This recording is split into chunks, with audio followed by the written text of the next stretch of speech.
My dear students, आज हम लोग जो स्टडी करेंगे जिस टॉपिक की, उस टॉपिक का नाम है स्ट्रक्चर ऑफ स्पर्म। हिंदी में यदि हम लोग बोले तो आज हम लोग अध्ययन करेंगे जिस टॉपिक का, उस टॉपिक का नाम है शुक्राणु की संरचना। तो सबसे पहले हम लोग स्पर्म का डायग्राम देख लेते हैं। भाई स्पर्म का डायग्राम कैसा रहता है। तो हमारा जो स्पर्म होता है, जो हमारा शुक्राणु होता है, इसका डायग्राम जो होता है वो कुछ इस प्रकार का होता है। वैज्ञानिकों ने स्पर्म को 3 पार्ट्स में डिवाइड कर दिया है। ये हमारा जो स्पर्म होता है, इतने वाले पोर्शन को हम लोग स्पर्म का हेड कहते हैं। जो बीच वाला पोर्शन होता है, ये हमारे स्पर्म का या शुक्राणु की बॉडी होती है, इसे हम लोग मिडल पीस भी कहते हैं। और ये जो अंतिम पार्ट होता है हमारे स्पर्म का, इसे हम लोग टेल कहते हैं। और टेल का ही दूसरा नाम होता है फ्लैजिलम। क्या नाम होता है? फ्लैजिलम होता है। अब पहली बात ये उठती है कि ये स्पर्म प्रेजेंट कहाँ होते हैं। तो ये जो स्पर्म प्रेजेंट होते हैं पुरुष के वीर्य में होते हैं। इंग्लिश में बोले तो ये प्रेजेंट होते हैं मेल के सीमन में प्रेजेंट होते हैं। कहाँ होते हैं? मेल के सीमन में प्रेजेंट होते हैं। तो कहने का मतलब ये होता है कि जो हमारा वीर्य है, उस वीर्य के अंदर बहुत सारे शुक्राणु होते हैं या बहुत सारे क्या रहते हैं? स्पर्म रहते हैं। अब ये नॉर्मली तो दिखाई नहीं देता है। अब नॉर्मली जो वीर्य होता है हम लोगों को कैसा दिखाई देता है? व्हाइट कलर का, व्हाइट ग्रे लिक्विड दिखाई देता है या सिनक टाइप का दिखाई देता है। बट यदि हम लोग इसको माइक्रोस्कोप में देखते हैं तो इसके अंदर हजारों इस तरीके के जो शुक्राणु है या इस तरीके के जो स्पर्म है वो हमें तैरते हुए नजर आते हैं। अब हम एक एक पार्ट का अध्ययन करेंगे। सबसे पहले हम लोग हेड देख लेते हैं। जो हमारा हेड होता है, इस हेड के अंदर जो सेंटर में होता है, हेड के अंदर जो होता है वो क्या रहता है? न्यूक्लियस रहता है। तो ये हमारे पास जो है ये न्यूक्लियस है। अब इस न्यूक्लियस के अंदर जो रहता है वो क्या रहता है? डीएनए रहता है। इस न्यूक्लियस के अंदर कौन रहता है? डीएनए रहता है। इस डीएनए के अंदर फादर की सारी आनुवांशिक जानकारी, जेनेटिक इंफॉर्मेशन क्या रहती है? स्टोर्ड रहती है। और यही जो आनुवांशिक जानकारी है, जेनेटिक इंफॉर्मेशन है, ये एक जनरेशन से दूसरे जनरेशन में जाती रहती है डीएनए के माध्यम से। अब यहीं पर हमारे हेड के अंदर एक कैप नुमा स्ट्रक्चर होता है, कैप लाइक स्ट्रक्चर होता है। इसे हम लोग कहते हैं एक्रोजोम्स कहते हैं। इस एक्रोजोम्स के अंदर बहुत सारे एंजाइम्स भरे रहते हैं और ये एंजाइम्स मदद करते हैं स्पर्म की ओव्यूम के साथ फर्टिलाइज करने में, ये ओव्यूम के साथ मिलने में मदद करते हैं। अब आप कहेंगे कि ओव्यूम क्या होता है? जो ओव्यूम होता है ये फीमेल गैमेट होता है। जैसे मेल गैमेट स्पर्म होता है, ऐसे ही हमारा फीमेल गैमेट क्या होता है? ओवम होता है। तो कहने का मतलब ये होता है कि जो एक्रोजोम है, इस एक्रोजोम में बहुत सारे एंजाइम्स होते हैं और ये एंजाइम्स मदद करते हैं स्पर्म की ओवम के साथ फर्टिलाइज करने में। अब हम लोग हेड के बाद जो आ रहे हैं, शुक्राणु के बीच वाले पार्ट पे आ रहे हैं। इसे हम लोग क्या कहते हैं? बॉडी कहते हैं। इस बॉडी के अंदर बहुत सारे स्पाइरली अरेंज्ड माइटोकॉन्ड्रिया होते हैं। मतलब स्पाइरल तरीके से इसमें बहुत सारे माइटोकॉन्ड्रिया क्या रहते हैं? स्टोर्ड रहते हैं। तो ये हमारे पास क्या रहते हैं? माइटोकॉन्ड्रिया। अब ये माइटोकॉन्ड्रिया क्या करते हैं? ये माइटोकॉन्ड्रिया हमारे शुक्राणु को एनर्जी प्रदान करने का काम करते हैं। किसके लिए? स्पर्म के मूवमेंट के लिए। तो कहने का मतलब ये होता है कि जो बॉडी रहती है, जो मिडल पीस है हमारे शुक्राणु का, इसमें बहुत सारे माइटोकॉन्ड्रिया होते हैं और ये माइटोकॉन्ड्रिया शुक्राणु को एनर्जी प्रदान करते हैं उसकी गति के लिए या उसके मूवमेंट के लिए। अब जो अंतिम पार्ट रहता है इसको हम लोग टेल कहते हैं। ये जो टेल होती है ये हमारे शुक्राणु की मूविंग कैपेसिटी को बढ़ा देती है। बायोलॉजी में हम ऐसा कहते हैं कि ये जो टेल है ये हमारे शुक्राणु की या स्पर्म की मोटालिटी को इंक्रीज कर देती है। किसको इंक्रीज कर देती है? इस मोटालिटी को इंक्रीज कर देती है। तो ये तो कुछ डायग्राम के संबंध में था। अब हम लोग कुछ बातें पढ़ रहे हैं शुक्राणु के संबंध में।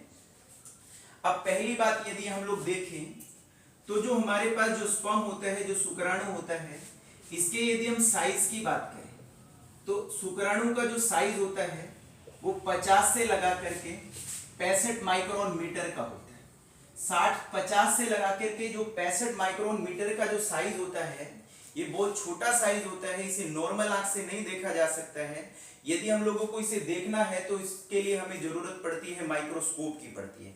तो कहने का मतलब ये होता है कि ये जो शुक्राणु होते हैं ये हम लोगों को नॉर्मल आंख से नहीं दिखाई देते हैं वीर्य के अंदर।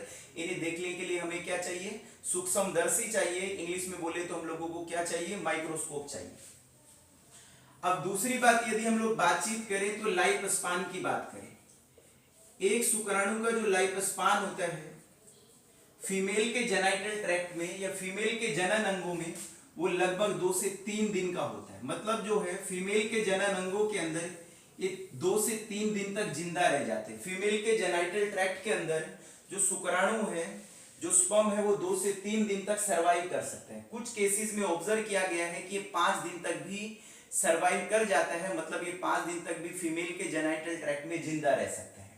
मगर यदि यही स्पर्म ड्राई सरफेस के ऊपर गिर जाए, जैसे कि फर्श हो गया है, ये दीवार वगैरह है, तो ये कुछ ही मिनटों में या कुछ ही घंटों के अंदर क्या हो जाते हैं, मर जाते हैं। यदि हम लोग दूसरी बात करें एक बार के इजैकुलेशन में, यदि हम लोग नॉर्मल इजैकुलेशन की बात करें, नॉर्मल इजैकुलेशन की बात करें तो पुरुष जब अपने वीर्य को नॉर्मली निकालता है तो वैज्ञानिक आंकड़े ये कहते हैं कि एक बार के इजैकुलेशन में लगभग 2 से लगा करके 5 ml सीमन या 5 ml क्या होता है, वीर्य निकल जाता है। कुछ लोगों का 2 ml निकलता है, कुछ का 3 ml निकलता है। और जिनका अच्छा खान पीन रहता है, अच्छा स्वास्थ्य रहता है और एक्सिस में कोई मैस्टरबेशन या हस्तमैथुन नहीं करते हैं, सेक्सुअल कोई रिलेशनशिप नहीं बनाते हैं, तो उनका 5-6 ml तक भी सीमन रिलीज हो जाता है। वैज्ञानिक ये कह रहे हैं कि जो 1 ml सीमन रहता है, जो 1 ml सीमन रहता है या 1 ml वीर्य रहता है, इसमें करीबन 15 से लगा करके 200 मिलियन स्पर्म होते हैं। कितने होते हैं, 15 से लगा करके 200 मिलियन स्पर्म्स होते हैं। 1 ml में इतने शुक्राणु होते हैं। यदि हम लोग स्पर्म काउंट करें तो 1 ml के अंदर 15 से लगा करके 200 मिलियन हम लोगों को स्पर्म देखने को मिल सकते हैं। अब यदि हम लोग बातचीत करें तो वैज्ञानिक ये कह रहे हैं कि 60% जो स्पर्म होते हैं, 60% स्पर्म जो होते हैं वो कैपेबल होते हैं फॉर फर्टिलाइजेशन के लिए। किसके लिए कैपेबल होते हैं, फर्टिलाइजेशन के लिए। इसे हम लोग साधारण बात में बोलें तो ये जो स्पर्म होते हैं इनमें से 60% स्पर्म ऐसे होते हैं जो फर्टिलाइज करके बच्चा बनाने की क्या रखते हैं, क्षमता रखते हैं। करीबन 40% स्पर्म ऐसे होते हैं जिनकी प्रॉपर शेप नहीं होती है, प्रॉपर एनर्जी नहीं होते हैं। ऐसे स्पर्म को हम लोग कहते हैं कि वो इनकैपेबल होते हैं फर्टिलाइजेशन के लिए। मतलब वो कोई फर्टिलाइजेशन नहीं कर सकते हैं और कोई बच्चे का भी निर्माण नहीं कर सकते हैं। अब यदि वैज्ञानिक ये कहते हैं कि एक बार के इजैकुलेशन में इतने सारे हमारे स्पर्म रिलीज हो जाते हैं, बट फर्टिलाइजेशन के दौरान सिर्फ एक ही स्पर्म हमारा यूज होता है। यदि हम लोग सभी स्पर्म को यूज कर ले जितने भी फर्टिलाइजेशन के लिए कैपेबल हैं, तो एक बार के इजैकुलेशन में लाखों बच्चों को क्या किया जा सकता है, पैदा किया जा सकता है। वैज्ञानिक आंकड़े ये कह रहे हैं कि आदमी अपने जीवन काल में इतने शुक्राणु, इतने स्पर्म को पैदा करता है कि यदि उनका सभी का इस्तेमाल कर लिया जाए, उन सभी का क्या कर लिया जाए, इस्तेमाल कर लिया जाए, तो उनसे इतने बच्चे पैदा किए जा सकते हैं जितनी वर्ल्ड की क्या रहती है, पॉपुलेशन रहती है। बट इतने स्पर्म यदि फीमेल के जेनाइटल ट्रैक्ट में जा रहे हैं तो सिर्फ एक ही स्पर्म फर्टिलाइज होता है और बाकी जो स्पर्म होते हैं वो कुछ वक्त के बाद क्या हो जाते हैं, मर जाते हैं। क्यों? क्योंकि फीमेल की जो बॉडी है वो 1 महीने में सिर्फ एक ही ओवम को क्या करती है, रिलीज करती है। अब दूसरी बात ये होती है कि जो स्पर्म बनने की प्रक्रिया होती है पुरुष में, ये ह्यूमन बीइंग में जो स्पर्म बनने की प्रक्रिया होती है, ये करीबन पुरुष में 12 से 13 साल की उम्र में शुरू हो जाती है। तो 12 से 13 साल की उम्र में शुरू हो जाती है और इस पीरियड को हम लोग बायोलॉजी में बोलते हैं प्यूबर्टी बोलते हैं। क्या बोलते हैं इसको हम लोग, प्यूबर्टी बोलते हैं। तो पुरुषों के अंदर जो स्पर्म बनने की प्रक्रिया है ये 12 से 13 साल की उम्र में शुरू हो जाती है और ये आजीवन भर तक चलती रहती है। तो इसलिए आप लोगों ने कभी कभी ऐसा सुना होगा कि एक बुढ़ा है जिसकी उम्र 85 या 90 साल की है और उसने बच्चे पैदा कर दिए। क्योंकि